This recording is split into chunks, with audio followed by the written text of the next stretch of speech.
হঠাৎ মৃত্যুর হার বেড়ে যাবে।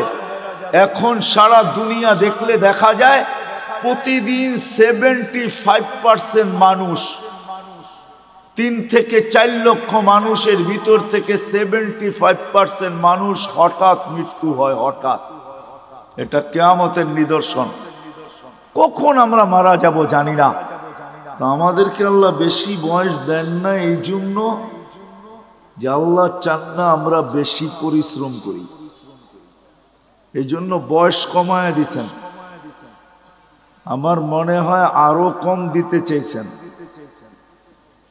কিন্তু ভাবছেন আবার এত কম দিলে কেউ আঙ্গুল উঠায় কিনা, এই জন্য 60-70 বৎসর দিছেন, বেশি দেন নাই। কোন উম্মত কতদিন থাকবে দুনিয়াতে এটা কোন নবী রসুল বলা যায় না, কিন্তু আমাদের নবীজি আইসেই বলছে তোমাদের পরিশ্রম বেশি দিন করতে হবে না। আবার এটার উপরে একটা হাদিসও প্রমাণ আছে। আল্লাহর রসুল উদাহরণ দিয়ে বুঝাইতে চাইছেন যে কেউ শ্রমিক রাখছেন সকাল থেকে জোহর পর্যন্ত, এতটুক সময়ের বিনিময় পেয়েছে। কেউ জোহর থেকে আসর পর্যন্ত, সে এতটুক সময়ের বিনিময় পেয়েছে। আর আমাদেরকে আল্লাহ সময় দিছেন আসর থেকে মাগরিব পর্যন্ত। এই জন্য হানাফি মুযাব বলে আসরের নামাজ একটু দেরি করে পড়ো, যাতে মাগরিব আর আসরের মধ্যখানে ঘন্টা খানিক সময় থাকে। এই জন্য আমরা আসর কিন্তু দেরি করে পড়ি, যেন মাগরিব আর আসরের ভিতরে সময় কম থাকে। তো আল্লাহ রসুল বলছে তোমাদেরকে সকাল থেকে নিয়ে সন্ধ্যা পর্যন্ত বিনিময় দেওয়া হবে। বুঝা গেল খাটাইলেনও কম, আবার বিনিময়ের গাট্টিও দিলেন বড়। গাট্টি বোঝেন? সওয়াবও দিলেন অনেক বেশি, সওয়াবও দিলেন বেশি। আল্লাহর আমাদের সাথে একটা মহব্বত আছে, মহব্বত, ভালোবাসা। অনেকগুলো প্রমাণ দেওয়া যায়, বড় বড় প্রমাণ দেওয়া যায়। চলেন 2-1টা প্রমাণ দেই, যদি বুঝে আসে। বুঝে যদি আসে তাহলে 2-1টা প্রমাণ দেই। আল্লাহ নামাজ আমাদের উপরে ফরজ করছেন, ঠিক না? হ্যাঁ, কিন্তু পড়ে কয়জন? শতকরা কয়জন পড়ে? আরে বলেন না, কয়জন? কয়জন? 5 ওয়াক্ত নামাজ শতকরা কয়জন পড়ে? হ্যাঁ, কয় পার্সেন্ট পড়ে? হ্যাঁ, 2%। কত? আমি মাইনা নিলাম 10% পড়ে। শতকরা 10 জন 5 ওয়াক্ত নামাজ পড়ে, ঠিক না? 90 জন কি করে না? কি করে না? পড়ে না। তাহলে এদের ফরজের ঘাটতি হইল না হইল না? হইল। মনে হয় বুঝেন না আপনারা আমার কথা।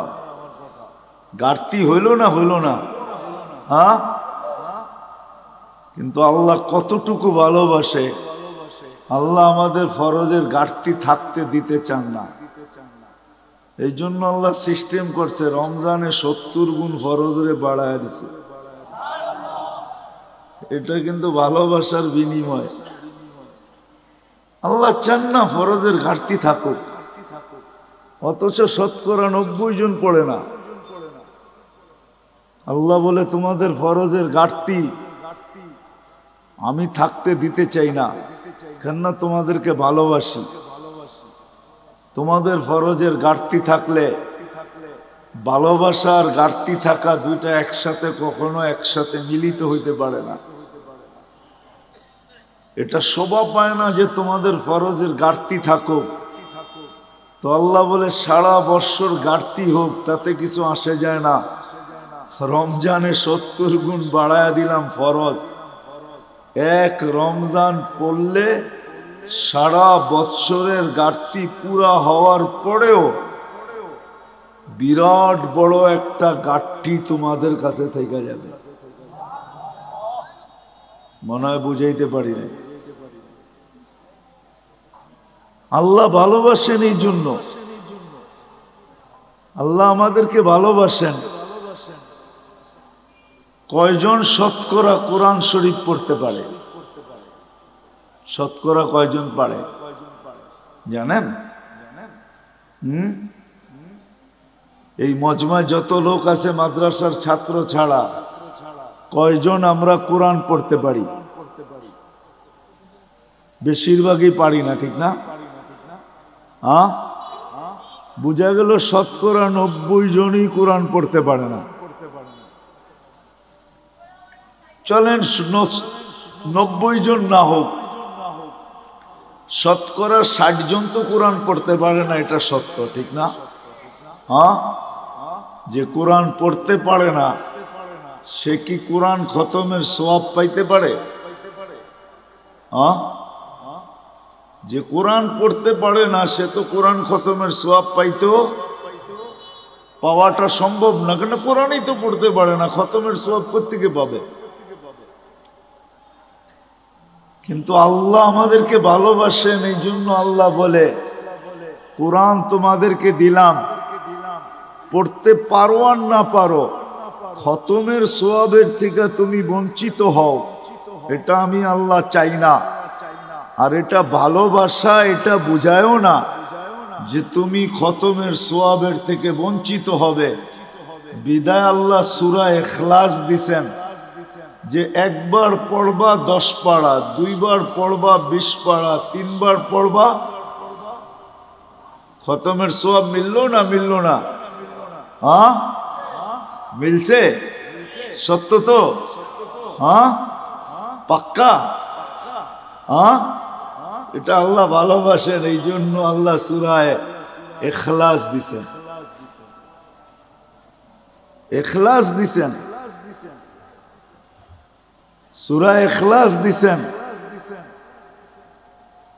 নামাজ আল্লাহ আমাদেরকে দিছেন, কিন্তু যতজনই শুনছেন নামাজ আমাদেরকে দিছেন সবাই বলছে পড়বে কি কইরা, তাও 50 ওয়াক্ত কি করে পড়বে এরা? তো মুসা আলাইহিস সালাম আমাদের নবীজিকে বইলা কয়া কমাইতে বলছেন, কমায় নিয়ে আসেন। তা আমাদের নবীজির কথা বুঝে আসছে, উনি যা কমাইতে কমাইতে 5-এ নিয়ে আসছেন। যখন 5-এ আনছেন তখনও উনি বলতেছিল 5 ওয়াক্ত পড়বে না, আপনার উম্মত পড়তে পারবে না, 5 ওয়াক্ত পড়বে না, আপনি আবার কমায় নিয়ে আসেন। কিন্তু আমাদের নবীজি বলছে আমার লজ্জা লাগে। কিন্তু মুসা আলাইহিস সালাম বারবার বলতেছে পড়বে না, লজ্জার দিকে তাকায় লাভ নাই, জান কমায় নিয়ে আসেন। আপনার উম্মত 5 ওয়াক্ত পড়তে পারবে না, আমি তো 2 ওয়াক্ত পড়াইতে পারি নাই, আপনার উম্মত 5 ওয়াক্ত পড়বে কি করে? কমায় নিয়ে আসেন। আল্লাহ ভালোবাসে, এই জন্য কানে কানে বইলা দিছে 5 ওয়াক্ত নিয়ে যান, আমি নিজে সবাইকে ডাইকা ডাইকা পড়ায় নিব। এই জন্যই কিন্তু আল্লাহ ডাইকা ডাইকা পড়ায় আমাদেরকে, যদিও আমরা পড়ি না। যা হোক, যেটা বুঝাইতেছিলাম, কথা কিন্তু লম্বা হবে না, শর্টই হবে, অল্প কথা হবে, অল্প। আমাদের জীবনটা অতি ছোট, অতি। তুলনা দেখাইলাম আমি, 950 বৎসরের সামনে 60-70 বৎসর, এটা অতি ছোট, অতি। কিন্তু একটা জবাব দিলাম যে আমাদেরকে এত ছোট বয়স কেন দিলেন, এটাই প্রমাণ দিলাম যে ছোট বয়স এই জন্য দিলেন, অল্প বয়স এই জন্য দিলেন যে আল্লাহ আমাদেরকে অনেক ভালোবাসে। মানুষ কোনোদিন ভালোবাসার পাত্রকে ক্লান্ত করতে চায় না, যে ভালোবাসার পাত্র ক্লান্ত হোক। ভালোবাসার পাত্র ক্লান্ত হোক এটা মানুষ কখনো চায় না। যখন মানুষ চায় না তো আল্লাহ কি করে চাবে?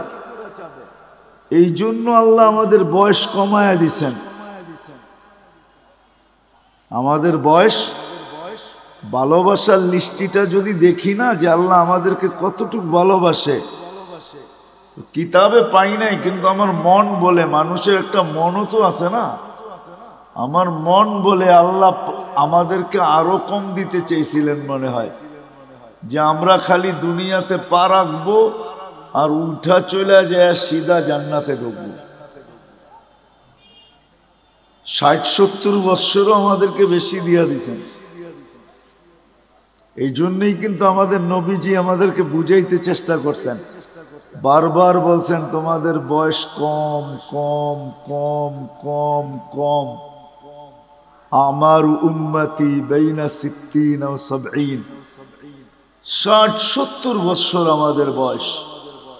কোন নবী কিন্তু উম্মতকে এইভাবে বলেন নাই। আমাদের নবীজি যেরকম আমাদেরকে বলছেন, কেননা আমাদের আল্লাহ যেরকম আমাদেরকে ভালোবাসেন, আমাদের নবীজিও আমাদেরকে এরকমই ভালোবাসেন। আমাদের আল্লাহ আমাদেরকে ভালোবাসেন, এরকম ভালোবাসেন যে কোনো উম্মতকে ভালোবাসেন না। হায়, আমার মনে হয় লেবেল কেন লাগাইছেন জানেন? হ্যাঁ, জানেন না? জিনিসে যদি চিহ্ন না থাকে না তো সবগুলা মিলা যায়, বোঝা যায় না কোনটা কিরকম, ঠিক না? তা আল্লাহ আমাদেরকে চিহ্ন লাগাইছেন, লেবেল লাগাইছেন। কুনতুম খায়রা উম্মাহ, উম্মত 100 লক্ষ হইতে পারে, কিন্তু তোমাদেরকে মিলাইলেও মিলবে না, কেননা তোমাদেরটাই লেবেল লাগানো আর একটাও লেবেল লাগানো না। তোমরা কারোর সাথে মিলবে না। এই জন্যই তো সাহাবায়ে কেরাম জিজ্ঞাসা করছে, ইয়া রাসূলুল্লাহ, কিয়ামতের দিন আমাদেরকে কেমনে চিনবেন এত মানুষের ভিতর থেকে? তা আল্লাহর রাসূল বলছে, চিনব না কেন, তোমাদের গায়ে তো লেবেল লাগানো থাকবে। ওইখানে আবার লেবেল আরেকটা হবে, ওইখানে লেবেল আরেকটা হবে, ওইখানে আবার লেবেল আরেকটা লাগায় উঠাবে। গোর মুআজ্জাল মিন আসারি সুজুদ। তো আল্লাহ রাসূল উপমা দিয়া বুঝাইছে যে এক ধরনের ঘোড়ার ভিতর থেকে যদি একটা ঘোড়া সাদা হয়, বা এতটুক জায়গা যদি তার সাদা হয়, তো তোমরা চিনবে? বলছি, ইয়া রাসূলুল্লাহ, এটা তো সহজ, সবটি একরকম, আর এটাই শুধু আলাদা, তো এটা চিনবো না কেন? তো বলছে, তোমরাও কিয়ামতের দিন লেবেল লাগায়া উঠানো হবে। তো আমাদের নবীজিও আমাদেরকে খুব ভালোবাসেন, যেমন আল্লাহ ভালোবাসেন এমন নবীজিও আমাদেরকে ভালোবাসেন। আমার মনে হয় না কোনো উম্মত, কোনো নবী রসুল তার উম্মতকে এতটুকু ভালোবাসেন। আমাদের নবীজি আমাদেরকে, আমরা যদিও ভালোবাসি না, আমরা শুধু বলি বাসি, আমরা বলি মুখ দিয়া যে নবীকে ভালোবাসি, কিন্তু ফতুয়া দিলে আবার উল্টা হয়ে যাবে। জানি না এলাকার মানুষ সইতে পারবেন কিনা, বলে ফেলবো? হ্যাঁ, জিও বুঝেন। কিন্তু আব্দুল কাদের জিলানী রহমতুল্লাহ আলাইহি লেখছেন ফাতহুর রব্বানির ভিতরে, ওনার একটা কিতাব আছে ফাতহুর রব্বানি, ওটার ভিতরে উনি লেখছেন লিসানুকা মুমিন কলবুকা মুনাফিকুন। তোর জবানটা তো মুসলমান, তোর দিলটা তো মুনাফিক। আমরা মুখে তো বলি মোহাব্বত করি নবীকে, কিন্তু আসলে দিলে মোহাব্বত করি না। এই জন্য আমাদের মুখটা মুসলমান হইতে পারে, কিন্তু দিলটা আমাদের মুনাফিক। আমরা মুখ দিয়ে বলি মোহাব্বত করি, কিন্তু দিল দিয়া না। কি দিয়া না? দিল দিয়া প্রমাণ দিমু। এইখানে একজনও নাই মাদ্রাসার তালেবে ইলম ছাড়া যে আমি এই বয়সে যতবার চুল কাটছি একবার যায়া আমি সেলুনে বলছি আজকে আমার চুলটা আমার রসূল সাল্লাল্লাহু আলাইহি ওয়াসাল্লাম যেমন পছন্দ করতেন ওরকম ভাবে কাইটা দাও। এই শব্দগুলা বইলা চুল কাটছি জীবনে একবার। যার বয়স যতটুকু কি কাটছেন?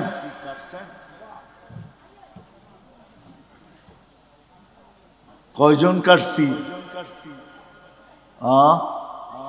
রাগ হয়ে গেলেন? তাহলে বুঝে গেল এইটা আর এইটা এক না, এটা আর এটা, এটা আর এটা এক না। মহব্বত করি এটা তো বললাম, কিন্তু আমাদের জীবনে নবীজির সুন্নত কতটুকু আছে বলেন? কবির কথাই তো সত্য, তাসির রাসূল ওয়া তুযহিরু হুব্বাহু। কবির কথা আর আব্দুল কাদের জিলানী রহমতুল্লাহ আলাইহির কথা মিলা গেছে।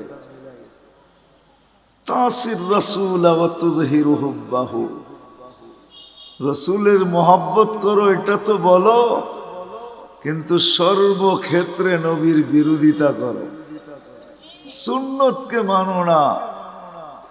তো কবি বলে তুমি যে কেমন মহব্বতকারী এটা আমার বুঝিয়ে আসলো না।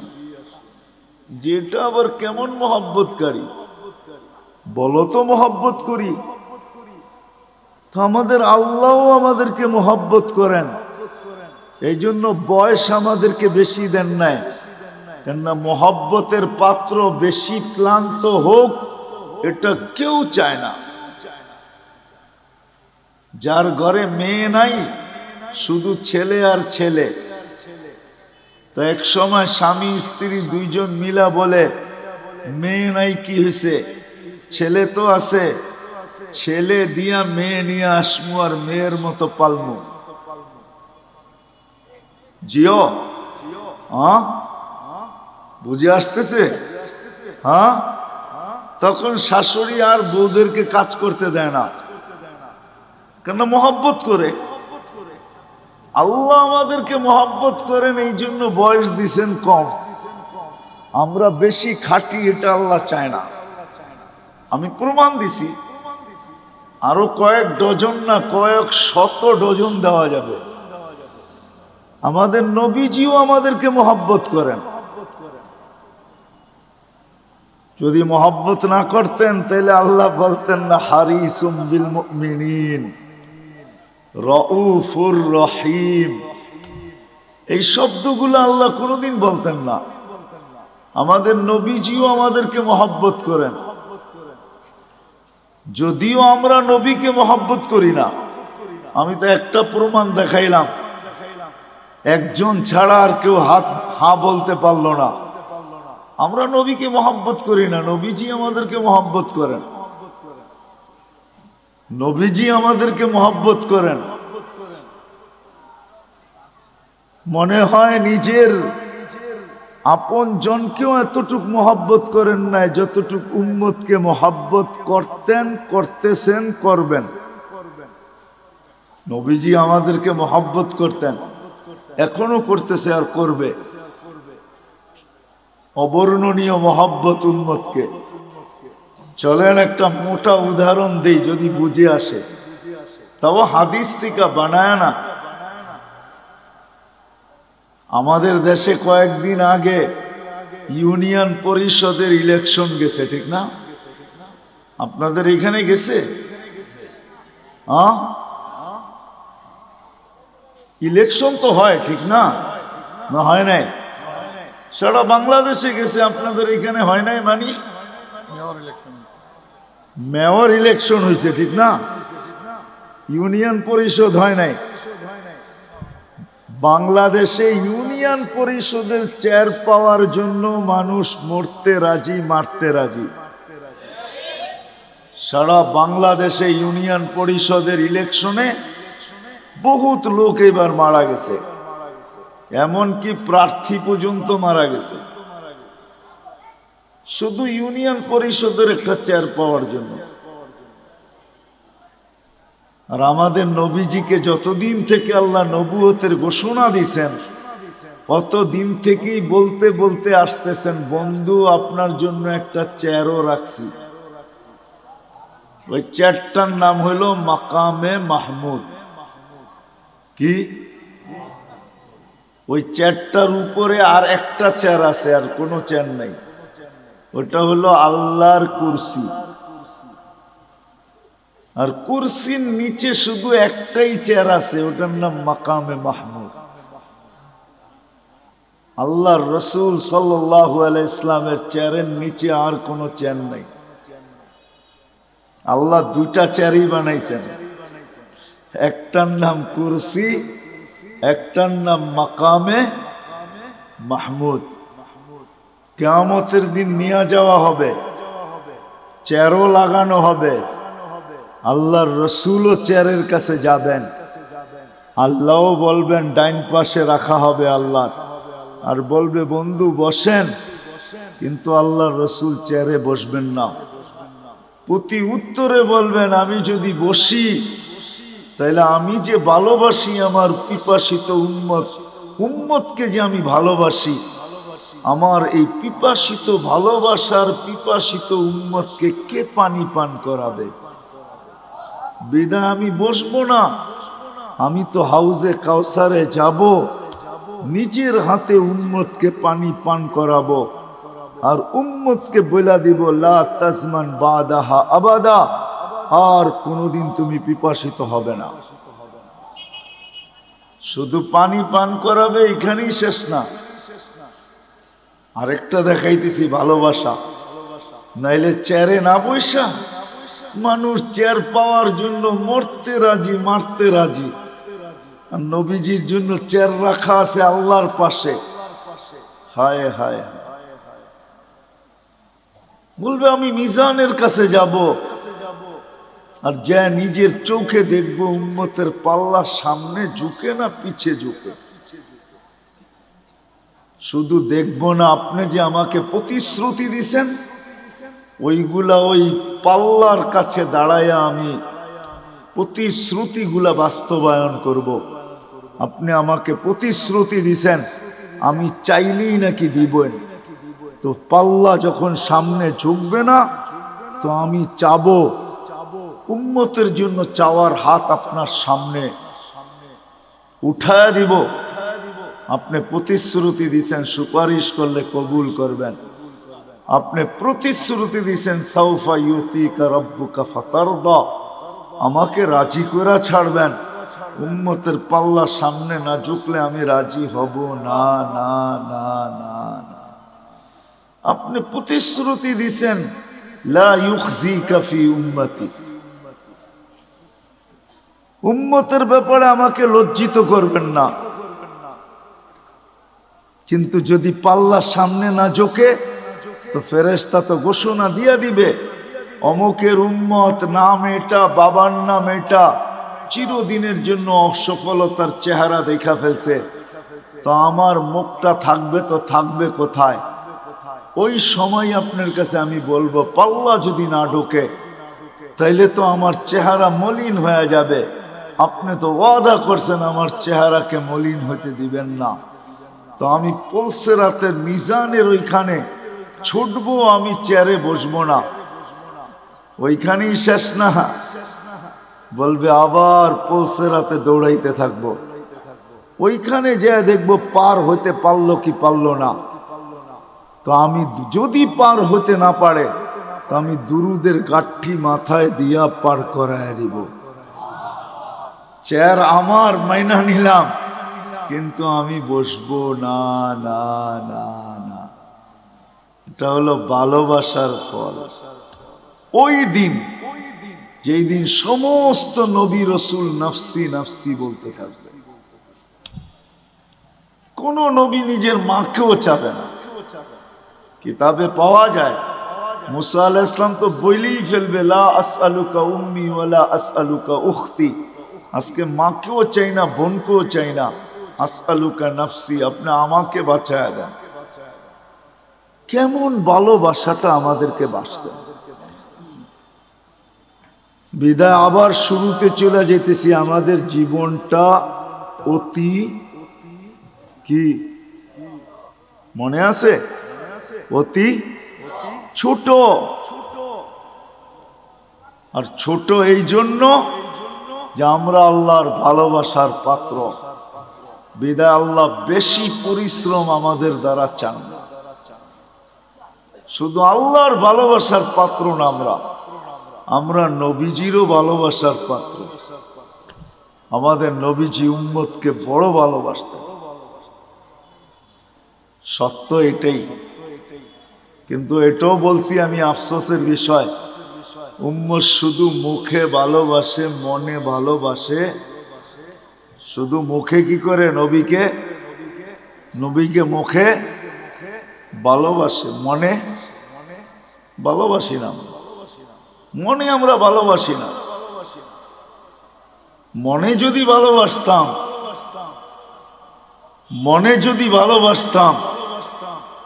তাহলে আমি প্রমাণ দিলাম, তাহলে সবাই হাত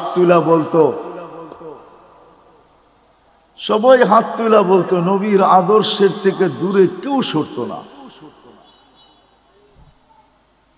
কেননা এটাই তো সত্য, যে যাকে ভালোবাসে তার অনুসরণ অনুকরণ তার কাছে মজা লাগে। কি লাগে না? না লাগে না? তা আমরা যদি ভালোবাসি তা আমরা তো অনুসরণ অনুকরণ নাই, আছে নাকি? হ্যাঁ, কি বলেন? শতকরা কয়জনের ভিতরে আছে? আপনি জুব্বা পড়েন দেখি কি সবাই পড়ে নাকি? আপনি দাড়ি রাখছেন দেখি সবাই দাড়ি রাখে নাকি? অথচ দাড়ি তো নবীজি নিয়ে আসছে আমাদেরকে জান্নাতের টিকিট দেওয়ার জন্য। এই উম্মতকে দাড়ি দিছে জান্নাতে যাওয়ার জন্য। অন্য উম্মতকে কেন দিছে এটা আমি জানি না। এই উম্মত দাড়ি দেখায়া জান্নাতে যাবে। কোথায়? কি দেখায়া? দাড়ি দেখায়া চলে যাবে। দাড়ি দেখায়া এই উম্মত দাড়ি দেখায়া জান্নাতে চলে যাবে। তাফসীরের কিতাবে এটা পাওয়াও যায়। মুসা আলাইহিস ইসলামের ব্যঙ্গ করত একটা লোক, এটার নাম সামেরি ছিল। সামেরি মুসা আলাইহিস ইসলামকে ব্যঙ্গ করত। ব্যঙ্গ বোঝেন তো? ব্যঙ্গ করত নকল করা দ্বারা। পাগড়ি ওরকম, চুল ওরকম লম্বা, দাড়ি ওরকম, জুব্বা ওরকম, লাঠি এরকম, চলার ঢং এরকম, কথা এরকম, সারা দিন পিছে লেগে থাকতো আর মুসা আলাইহিস ইসলামকে খেপাইতে থাকতো। কিন্তু ঈমান আনে না। সে ফেরাউনের দলের লোক ছিল। যখন ফেরাউনকে আল্লাহ ডুবায় মারে তো সামেরিকে আল্লাহ ডুবান নাই। তো যখন উঠা আসছে তো মুসা আলাইহিস ইসলাম বলতেছে, আল্লাহ, ফেরাউন আমার বিরুদ্ধে ছিল বটে, কিন্তু এইটার মতো না। এটারে কেন বাঁচাইলেন? এটারে কেন এটারে বাঁচাইয়া দিলেন? ও তো সারাদিন পিছিয়ে লেগে থাকে আর আমাকে ব্যঙ্গ করতে থাকে আর আমাকে খেপাইতে থাকে। ওরে ডুবাইলেন না কেন? তো আল্লাহ বলে, ডুবাইতে চাইছিলাম কিন্তু লজ্জা পায়া গেছি। আপনার মতো চুল দেখা, দাড়ি দেখা, জুব্বা দেখা, পাগড়ি দেখা, লাঠি দেখা, অঙ্গি ভঙ্গি দেখা লজ্জা পায়া গেছি, এই জন্য ডুবাই নাই। তো মুসা আলাইহিস ইসলামের অনুসরণ অনুকরণ করে যদি ডুবার থেকে সামেরি বাঁচতে পারে, তা আমরা দাড়ি দিয়া জান্নাতে কেন যেতে পারবো না? হ্যাঁ, কি বলেন? আরে বুঝে আসছে? আল্লাহ দাড়ি দিছিলেন জান্নাতে যাওয়ার জন্য, আর পাইকা গেলে তো কোনো কথাই নেই। এটা তো সিল লেগে যাবে যদি পাইকা গেল। কিতাবে আছে মুহাদ্দিসে জামানার সবচেয়ে বড় মুহাদ্দিস মারা গেছেন, সঙ্গীরা সাথীরা স্বপ্নে দেখছেন, জিজ্ঞাসা করছে কি করা হলো তোমার সাথে, কি ব্যবহার হলো? তো বলতেছে দাড়ি দেখায় জান্নাতে চলে গেছে। দাড়ি দেখায় মানি? আল্লাহ জিজ্ঞাসা করছিল ওই বুইরা কি নিয়ে আসছস? আমার হাদিস মনে উঠছে, আমিও বইলা ফেলছি দাড়ি নিয়ে আসছি, আর কিচ্ছু নিয়ে আসি নাই। আল্লাহ জিজ্ঞাসা করছে রাগ হইয়া শুধু দাড়ি? তো আমিও ডাইটা বলছি, কেন আপনি বলেন নাই জিবরিল আলাইহিস সালামকে, জিবরিল আলাইহিস সালাম বলেন নাই আমাদের নবীজিকে, আমাদের নবীজি কি বলে নাই সাহাবাকে, সাহাবা কি বলে নাই তার ছাত্রকে, সে কি বলে নাই তার ছাত্রকে? সেই তো আমার ওস্তাদ, সে তো আমাকে বলছে আপনি নাকি সাদা দাড়ি দেখলে লজ্জা পান। এইখানে তো আইসা দেখি উল্টাটা, সাদা দাড়ি বলতে দেরি, আপনি চোখ বড় বড় করতে দেরি করেন নাই। তা আল্লাহ হাইসা দিয়া বলে সবাই সত্য বলছে, আমিও সত্য বলছি, মাফ করে দিলাম যা। এই উম্মতকে তো আল্লাহ দাড়ি দিছেন জান্নাতে যাওয়ার জন্য, কিন্তু এই উম্মত সারা দিন দাড়ি কাটে, ঠিক না? কি রাখে কয়জন আর কাটে কয়জন? ঠিক না? সত্য তো? আমি কিন্তু আবার পিছনে চলে যেতেছি। আমাদের জীবনটা অতি ছোট, কারণ এটাই যে আল্লাহ আমাদেরকে অনেক ভালোবাসে। যেমন আল্লাহ আমাদেরকে ভালোবাসেন, আমাদের নবীজিও আমাদেরকে এরকম ভালোবাসেন, যার কারণে আমাদের জীবনটা ছোট। কেননা ভালোবাসার পাত্র বেশি পরিশ্রম করুক এটা কোনোদিন চায় না। যে ভালোবাসে সে চায় না ভালোবাসার পাত্র বেশি পরিশ্রম করুক, এটা চায় না। বিদায় আমাদের নবীজিও চায় না, আল্লাহও চায় না আমরা লম্বা জীবন পাই। আর একটা কারণও আছে, কিন্তু হাদিস মনে উঠলো এই জন্য বলতেছি। আমরা যে বেশি পরিশ্রম না করি এটার একটা প্রমাণ দিতেছি বয়সের হাদিস দিয়া। এই উম্মতের বয়সের অনেক দাম। 40-এ যখন পা দেয় তো এই উম্মতের 2-3টা রোগ আর হয় না। 15 থেকে নিয়ে 40 পর্যন্ত যদি এই উম্মত আল্লাহ আল্লাহর রসুলকে মানা অবস্থায় পা দিল 40-এ, তো 3টা কঠিন রোগ আর হবে না। শ্বেতরোগ হবে না, পাগল হবে না, কুষ্ঠ রোগ হবে না। 50-এ যখন পা দিবে তখন আর কঠিন হিসাব হবে না। 60-এ যখন পা দিবে তো ফেরেশতা তাকে ভালোবাসতে শুরু করবে। 70-এ যখন পা দিবে তো আল্লাহ এই ব্যক্তির আল্লাহর কাছে চলে যাক, এটা আল্লাহ আকাঙ্ক্ষা করবে যে এখন তুমি আমার কাছে চলে আসো।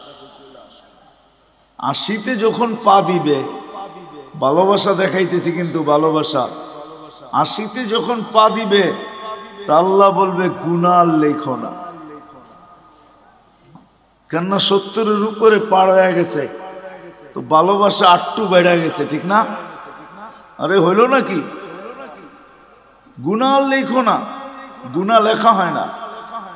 90-তে যখন পা দেয়, 90-তে 90 বছর বয়সে পা দিয়া ফেলছে, তা আল্লাহ বলে আগে পিছের গুনাহ আর রাখো না।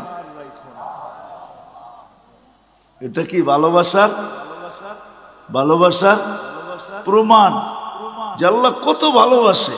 আগে পিছের গুনাহ মাফ। আল্লাহ বলে পিঠে লেখা দাও, এটা আল্লাহর কয়েদি, আল্লাহর জমিনে এখনো রাখা আছে। আল্লাহ আমাদেরকে ভালোবাসেন, এই জন্য আমাদের বয়স কম। রাসূলুল্লাহ সাল্লাল্লাহু আলাইহি ওয়াসাল্লাম আমাদেরকে কি বাসেন? আমাদেরকে ভালোবাসেন। কিন্তু আফসোস এই জায়গায় যে আপনি আর আমি কতটুকু ভালোবাসি। এই জন্যই আবারও বলতেছি, আমাদের জীবনটা অতি অতি আমরা দোনো দিক থেকে ভালোবাসার পাত্র। দোনো দিক থেকে, দোনো দিক বুঝেন? আল্লাহর পক্ষ থেকেও আমরা ভালোবাসার পাত্র, আমাদের নবীজির পক্ষ থেকেও আমরা ভালোবাসার পাত্র। চলেন একটা হাদিস মনে উঠলো, শুনাই। যদিও কিয়ামতের দিন আমাদেরকে আল্লাহ দাঁড় করাবে না, কোথায়? কিয়ামতের মাঠে আল্লাহ আমাদেরকে দাঁড় করাবে না। আমরা কিয়ামতের মাঠে ইনশাআল্লাহ দাঁড়াবো না। হ্যাঁ বলেন ইনশাআল্লাহ। আমরা কিয়ামতের মাঠে দাঁড়াবো না। আমাদেরকে এর জন্য আল্লাহ স্টেজ বানাবে আল্লাহর পাশে। ওই স্টেজে আমরা দাঁড়াবো, ওই স্টেজে দাঁড়াবো আমরা। আমি তো এক ডজন অনেক দেখাইতে পারি, কিন্তু আমি জানি না ওলামারা আমার সাথ দিবে কি দিবে না। জালালউদ্দিন সৈয়দী রহমতুল্লাহ আলাইহি লেখছেন, আমাদেরকে আল্লাহ স্টেজে দাঁড় করাবে। কেননা কোরআন বলে সুহাদা আলান নাস, আমরা কিয়ামতের দিন আল্লাহর পক্ষে সাক্ষী হিসাবে দাঁড়াবো। কার পক্ষে? কার পক্ষে? আল্লাহর পক্ষে কিয়ামতের দিন আমরা সাক্ষী হিসাবে দাঁড়াবো। আমরা যখন সাক্ষী হিসাবে দাঁড়াবো, তো আমাদেরকে আল্লাহ মাঠে দাঁড় করাবে না, আল্লাহর পাশে স্টেজে দাঁড় করাবে। কিন্তু সত্য তো এটা, হিসাব কিতাব তো হবে, ঠিক না? কি হবে না? হ্যাঁ। তা আমাদের নবীজি জিজ্ঞাসা করবে, আল্লাহ হিসাব কিতাব কিভাবে নিবেন? তা আল্লাহ বলে, সবারটা যেরকম নিব এরকমই নিব। তা আমাদের নবীজি বলবে, যদি সবার সামনে আমার উম্মতের হিসাব কিতাব নেন, তাইলে তো আমি তো লজ্জিত হয়ে যাব। কেননা আমার উম্মত তো দুনিয়াতে গুনাহ করছে, আমি তো লজ্জায় পড়া যাব। তা আল্লাহ জিজ্ঞাসা করবে, তাইলে কিভাবে নিব? তো নবীজি বলবেন যে আমাকে নিতে দেন, আমি আলাদাভাবে নেই। তা আল্লাহ প্রশ্ন করবে, আপনাকে যদি নিতে দেই, তো আপনিও তো আপনার উম্মতের গুনাহগুলা দেখবেন, তখনও তো আপনার চেহারাটা লজ্জায় ছোট হয়ে যাবে যে তোমরা আমার উম্মত হয়ে এই গুনাহ করলা, তো করলা কি কইরা, ঠিক না? সত্য তো? আল্লাহ জবাব দিবে, বন্ধু ওয়াদা, আপনার চেহারা আমি লজ্জিত করব না।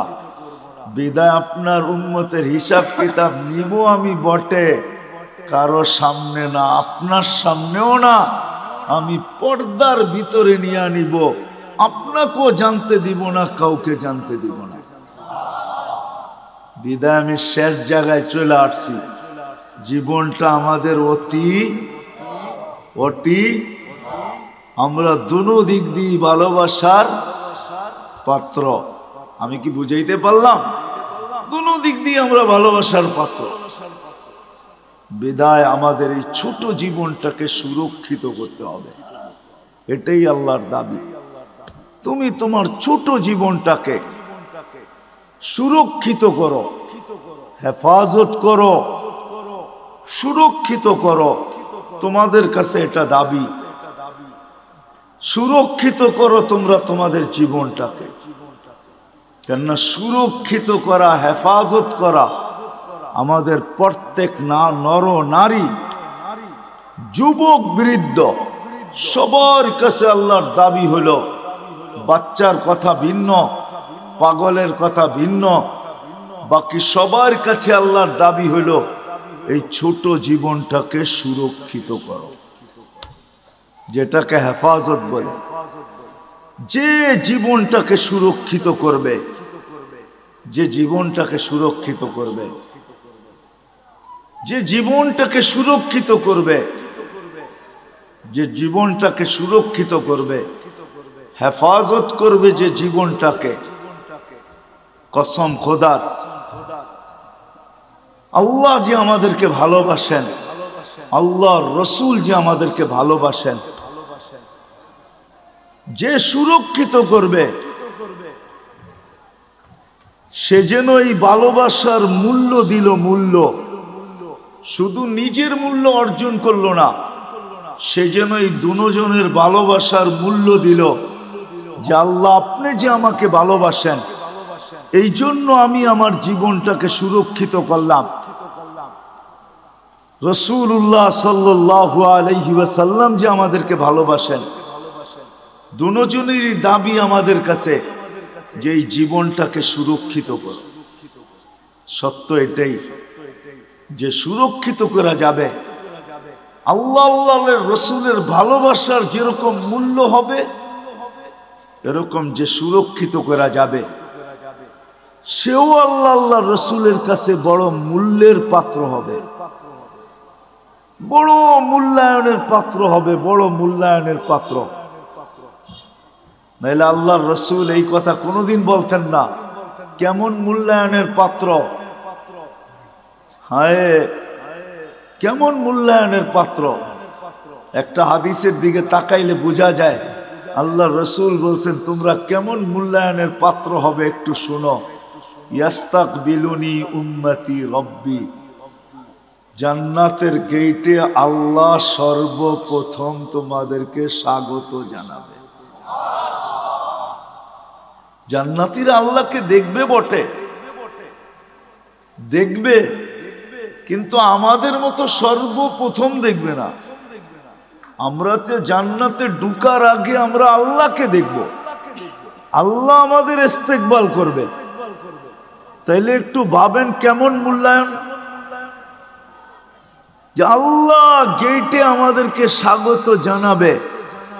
নাহলে আল্লাহ রাসূল কেন বললেন ইয়াস্তাকবিলুনি উম্মতি রব্বি, আমার রব আমাকে আর আমার উম্মতকে জান্নাতের গেটে স্বাগত জানাবে। কেমন মূল্যায়ন, কেমন মূল্যায়ন। আল্লাহ নিজেই বলতেছে আল জান্নাতু মুহাররামাতুন, জান্নাত সমস্ত উম্মতের জন্য হারাম, সমস্ত উম্মতের জন্য, যতক্ষণ পর্যন্ত আমার প্রিয় পাত্র উম্মতে মুহাম্মাদি না ঢুকবে। আমরা যতক্ষণ পর্যন্ত না ঢুকবো কোন উম্মতের জান্নাতে ঢুকার কোনো অনুমতি নাই। চাই জান্নাতের ফয়সালা তার জন্য যতই হোক না কেন তাকে অপেক্ষা করতে হবে, এটাই আল্লাহর ঘোষণা। তাইলে ভাবেন আমরা কতটুক মূল্যবান। বিদায় আসেন এই সম্মেলন থেকে, আমার পরেও তো বক্তারা আসবে, কথা ওনারাই শোনাবে। আমি যদিও ওয়াদা ছিল চলে আসছি, বহু দূর থেকে ঢাকা আসছি, ওইখান থেকে এখানে আসছি, শরীর যদিও এখন অনুমতি দেয় না। এই মজমার থেকে, সম্মেলন থেকে আমরা প্রতিজ্ঞা করি আমাদের জীবনটা কিন্তু ছোট, অতি ছোট। আর ছোট কেন এটা আমি দেখাইলাম যে আমরা আল্লাহর বড় প্রিয় পাত্র, আল্লাহর রসুলের বড় প্রিয় পাত্র। বিদায় আল্লাহ আল্লাহর রসুল চান যে আমরা আমাদের জীবনটাকে সুরক্ষিত করি, যুবক যৌবনকে সুরক্ষিত করুক, নারী নারীত্বকে সুরক্ষিত করুক, পুরুষ পুরুষত্বকে সুরক্ষিত করুক, গরিব দারিদ্রতাকে সুরক্ষিত করুক, যে যেই অবস্থানে আছে সে নিজেকে সুরক্ষিত করুক। কেননা আমরা দুই দিক থেকে প্রিয় পাত্র। আল্লাহ চান না যে আমরা কিয়ামতের দিন প্রিয় পাত্রের উল্টাটা না হই। এই জন্য আল্লাহ চান আমরা আমাদের জীবনটাকে সুরক্ষিত করি। কিন্তু সুরক্ষিত সহজে কিভাবে করব? কিভাবে সহজে সুরক্ষিত করব? প্রত্যেক ব্যক্তি কিভাবে করবে? যুবক কিভাবে করবে? নারী কিভাবে করবে? পুরুষ কিভাবে করবে? প্রত্যেক ব্যক্তি, প্রত্যেক অবস্থানওয়ালা, পেশাওয়ালা, বাসাওয়ালা, রংওয়ালা, কালারওয়ালা, প্রত্যেক ব্যক্তি কিভাবে সুরক্ষিত করবে? আল্লাহ মুহাম্মদুর রাসূলুল্লাহ সাল্লাল্লাহু আলাইহি ওয়াসাল্লামের মাধ্যমে আমাদেরকে এটা শিখাইছেন। যে আমরা কিভাবে সুরক্ষিত করি। এই জন্য আমি 2-4টা দেখাইছি আপনাদেরকে। এটাও কিন্তু সুরক্ষিতর একটা, যদিও এই মজমায় কেউ নাই যে প্রতিদিন এক খতম কোরআনের নিয়াতে 3 বার সূরা ইখলাস পড়ে। এরকম কয়জন আছি আমরা এখানে? প্রতিদিন এক খতম কোরআনের সওয়াব আমার আমলনামায় আসুক, এই নিয়তে ডেলি সূরা ইখলাস 3 বার পড়ি, এরকম কয়জন আছে? আমার কথা বোঝেন, তারপরে হাত উঠায়েন। প্রতিদিন পড়ি, প্রতিদিন কন্টিনিউ আমি ডেলি পড়ি, এই নিয়তে যে কোরআন পড়তে পারি না তাতে কি আসে যায়, আমি ডেলি এক খতম কোরআনের সওয়াব আমার আমলনামায় নিতে চাই। এই নিয়তে আমরা কয়জন পড়ি? এটাও কিন্তু জীবন গুছানের, সুরক্ষিত করার একটা পন্থা আল্লাহ দিছেন। একটু আগে দেখাইলাম না নামাজ, যে ফরজের ঘাটতি এই উম্মতের না থাকুক, কেননা ফরজের ঘাটতি যদি থাকলো তাহলে আর জীবনটা গুছানের কোনো রাস্তা থাকবে না। এই জন্য আল্লাহ নামাজ দিছেন বটে, কিন্তু ঘাটতি কিভাবে পূরণ হয়, কেননা আপন জনের ঘাটতি যদি পুরা না হইল তাহলে কিয়ামতের দিন কেউ বইলেও তো ফেলতে পারে যে লেবেল লাগায় তো দুনিয়াতে পাঠাইলেন খায়রা উম্মা, এখন তো আমরা দেখি ফরজ পুরাটাই নাই, পুরাটাই খালি। এদেরকে খায়রে উম্মতের লেবেল লাগায় পাঠাইলেন, ফরজের পুরা পুরা ঘাটতি, তো আল্লাহ ওটাকে পূরণ করার জন্য রমজানকে 70 গুণ বাড়ায় দিয়েছেন। আল্লাহ চান না, এই জন্য মুহাম্মদুর রাসূলুল্লাহ সাল্লাল্লাহু আলাইহি ওয়াসাল্লামকে আল্লাহ পাঠাইছেন। আর নবী আসছেন, চলেও গেছেন, আমাদেরকে শিখায় গেছেন, শিখায় গেছেন, আদর্শ দিয়া গেছেন। আল্লাহ নিজেও ঘোষণা দিতেছেন, আল্লাহ নিজেও ঘোষণা দিতেছেন, লাকাদ কানা লাকুম ফি রাসূলিল্লাহি উসওয়াতুন হাসানা। আল্লাহ নিজেও ঘোষণা দিতেছেন, ওয়া ইন তুতিউহু তাহতাদু। আল্লাহ নিজেও ঘোষণা দিতেছেন, মান আতা আর রাসূল ফাকাদ আতা আল্লাহ। আল্লাহ নিজেও ঘোষণা দিয়া বুঝাইতে চাইতেছেন, ইন কুনতুম তুহিব্বুনাল্লাহ, তুমি বলো আল্লাহকে ভালোবাসো, প্রমাণ কি? তো আল্লাহ প্রমাণও বুঝাইয়া দিতেছেন আমাদেরকে, ইন কুনতুম তুহিব্বুনাল্লাহ ফাত্তাবিউনি, আমার বন্ধুর অনুসরণ অনুকরণ করো। আসেন এই মজলিস থেকে আজকে আমরা সবাই ওয়াদা করি যে আমার এই ছোট জীবনটা, যেটা অতি ছোট, 2 দিক দিয়েই আমরা মহব্বতের ভালোবাসার পাত্র, আমি এটাকে সুরক্ষিত করতে চাই। আল্লাহ আল্লাহর রসুলের, রাসূলুল্লাহ সাল্লাল্লাহু আলাইহি ওয়াসাল্লামের অনুগত্যের মাধ্যমে, আদর্শের মাধ্যমে, রাসূলুল্লাহ সাল্লাল্লাহু আলাইহি ওয়াসাল্লামের সুন্নতকে মানার মাধ্যমে। নাইলে বড় ব্যথা পাবেন, কিন্তু বড় ব্যথা। কোরআনের এক আয়াত আমাকে বুঝায় যে আল্লাহর রাসূল কত বড় ব্যথা পাবেন, যেই ব্যথার পরে আল্লাহর রাসূল চিৎকার দিয়া বলবেন, রব্বি ইন্না কওমি ইত্তাখাযু হাযাল কুরআনা মাহজুরা। বড় ব্যথা পায় আমাদের বিরুদ্ধে মোকদ্দমা দায়ের করে দিবেন। বড় ব্যথা পায়, কিন্তু বড় ব্যথা, বড় ব্যথা পাবেন। হাদিসও আছে, হাউজের কাউসারের কাছে যাবেন, পানি পান করার জন্য যাবে, কিন্তু দিলে এতটুকু ব্যথা পাবে, দেখা চেহারা দেখা এতটুকু ব্যথা পাবে যে চিৎকার দিয়া বলবে, সুলকান সুলকান লিমান গাইয়ারা বাদি। অথচ যে রসুল উম্মতকে এত ভালোবাসতেন, আরবির সাথে সম্পর্ক নাই তো, এই জন্য জানি না যে আল্লাহ রসুল আমাদেরকে কতটুকু ভালোবাসতেন, কতটুকু ভালোবাসতেন। নাইলে আল্লাহ হারিসুম বিল মুমিনিনা রাউফুর রহিম বলতেন না। রউফ এটা আল্লাহর সিফাত, রহিম এটা আল্লাহর সিফাত। আল্লাহ দুটোটা বন্ধুকে দিয়া দিছেন, কতটুকু উম্মতকে ভালোবাসতেন। এই জন্য আসেন আজকে ওয়াদা করি যে আমরা আমাদের এই ছোট জীবনটাকে আল্লাহর রসুলের মানার মাধ্যমে, এর আদর্শকে মানার মাধ্যমে সুরক্ষিত করব। কি রাজি? ওয়াদা পাক্কা? কিন্তু কিন্তু এটা শিখতে হবে। তাইলে আল্লাহর রসুলের আদর্শ শিখতে হবে। কিন্তু আপনি যদি বলেন, এইখানেও একটা প্রশ্ন আছে, আপনি যদি বলেন যে আমি সবগুলা পুরা করতে পারবো, তো পারবো কি করে? এই জন্য ভালোবাসার বিকাশ কিন্তু এটা তো আল্লাহর রসুল কমায়া দিছেন, আল্লাহ কমায়া দিছেন বন্ধুর মাধ্যমে। তো আল্লাহর রসুল বলছে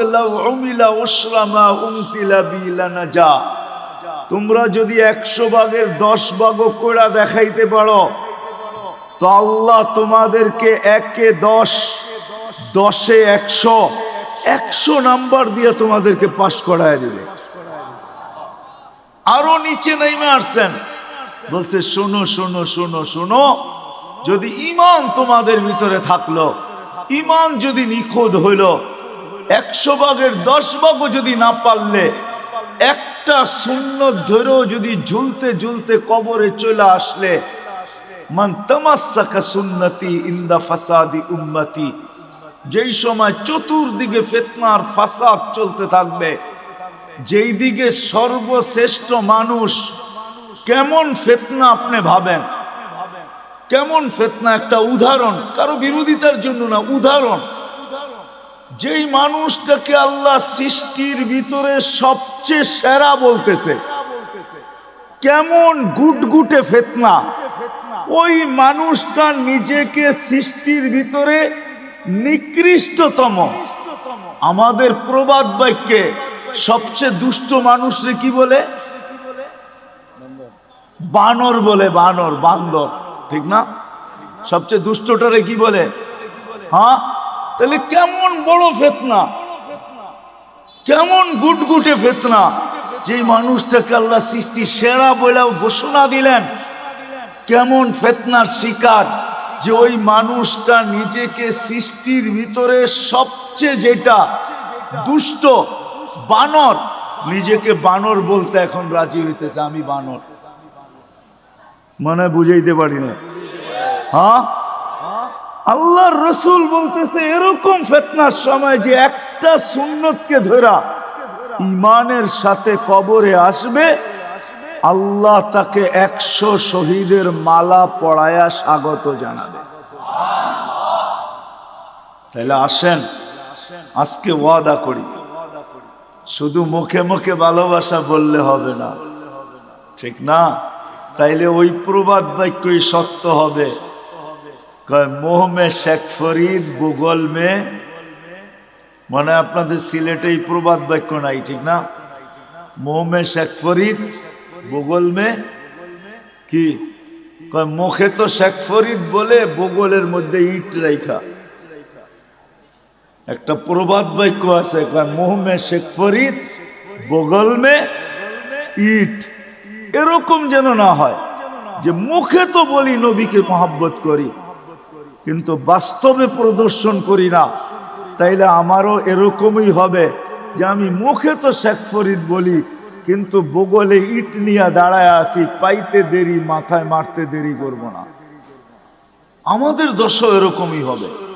বিদায় আসেন, জীবনটা অতি ছোট, দুই দিক থেকেই আমরা প্রিয় পাত্র, এটাকে সুরক্ষিত করা দোনোজনের পক্ষ থেকে দাবি। আর সুরক্ষিত কিভাবে করব, এটার জন্যই মোহাম্মদুর আল্লাহর রসুলের আদর্শ। আসেন শিখি, শিখবো তো পাক্কা? কার কাছ থেকে শিখবেন? নেটের থেকে? কার থেকে? হক্কানি আলেম আর আল্লাহ ওয়ালাদের থেকে, হক্কানি আলেমদের থেকে। এখন তো হক্কানি আলেম দেখানোর সময় আমার নাই, নাইলে আপনাদেরকে বুঝায়া বলতাম যে হক্কানি আলেম কারা। এদের কাছ থেকে শিখেন। হ্যাঁ, এদের কাছ থেকে শিখেন। কিতাবে আছে হক্কানি আলেম কারা, এই জন্য কিতাবে নিষেধ করছে লা তাজলিসু ইনদা কুল্লি আলেম ইল্লা আলিমুন ইয়াদউকুম মিন খামসিন ইলা খামসিন। 5 জিনিসের থেকে 5 জিনিসের দিকে যারা ডাকে তোমাদেরকে, এরা হলো হক্কানি আলেম। এদের কাছ থেকে শিখো, নবীর আদর্শ শিখো। কেননা দুনিয়াটা ছোট হয়ে আসতেছে। কার মৌত কখন হবে, কেননা কিয়ামতের আগে আল্লাহর রসুল বলছেন, কিয়ামতের আগে আল্লাহর রসুল বলছেন মানুষের অপমৃত্যুর হার বেড়ে যাবে। হার, অপমৃত্যু বুঝেন? হঠাৎ মৃত্যুর হার বেড়ে যাবে। এখন সারা দুনিয়া দেখলে দেখা যায় প্রতিদিন 75% মানুষ, 3 থেকে 4 লক্ষ মানুষের ভিতর থেকে 75% মানুষ হঠাৎ মৃত্যু হয়। হঠাৎ, এটা কিয়ামতের নিদর্শন। কখন আমরা মারা যাব জানি না। এই জন্য হক্কানি আলেমদের কাছ থেকে শিখেন। এটাও একটা বাগান, হক্কানিয়াতের একটা বাগান হলো এটা। জামিয়া ইসলামিয়া লুৎফাবাদ, এটাও একটা বাগান। এরকম সিলেটে হাজারো বাগান আছে, হাজারো, একটা দুইটা না। সিলেট বোর্ডালারা বলতে পারবে কত বাগান আছে সিলেটে। সিলেট বোর্ড যেটা, এরা বলতে পারবে ছোট বড় কত বাগান আছে সিলেটের ভিতরে। এদের কাছ থেকে শিখি। একটা সুন্নত হইল নিজের সম্বল বানাই। আমি তো যুবকদেরকে বলি যে তুমি জীবনে একবার হলো চুল কাইটা নিজের কাছে রাখো। কিয়ামতের দিন যখন দেখা হবে তো বলার সুযোগ হবে যে আমি একদিন আপনার স্টাইলে চুল কাটছি, আমাকে কি দিবেন দেন। হাত পাতার সুযোগ হবে। আর যদি একদিনও না কাটলো তো হাত পাতবে, তো পাতবে কি কইরা, ঠিক না? কি হ্যাঁ, কি বলেন? কি করে হাত পাতবে? এই জন্য তো আমি বলি আসেন হক্কানি আলেমদের থেকে শিখি। আর সবচেয়ে বড় কথা যেটা, 1-এর ভিতরে 100, আজকের থেকে নামাজ কেউ ছাড়বো না।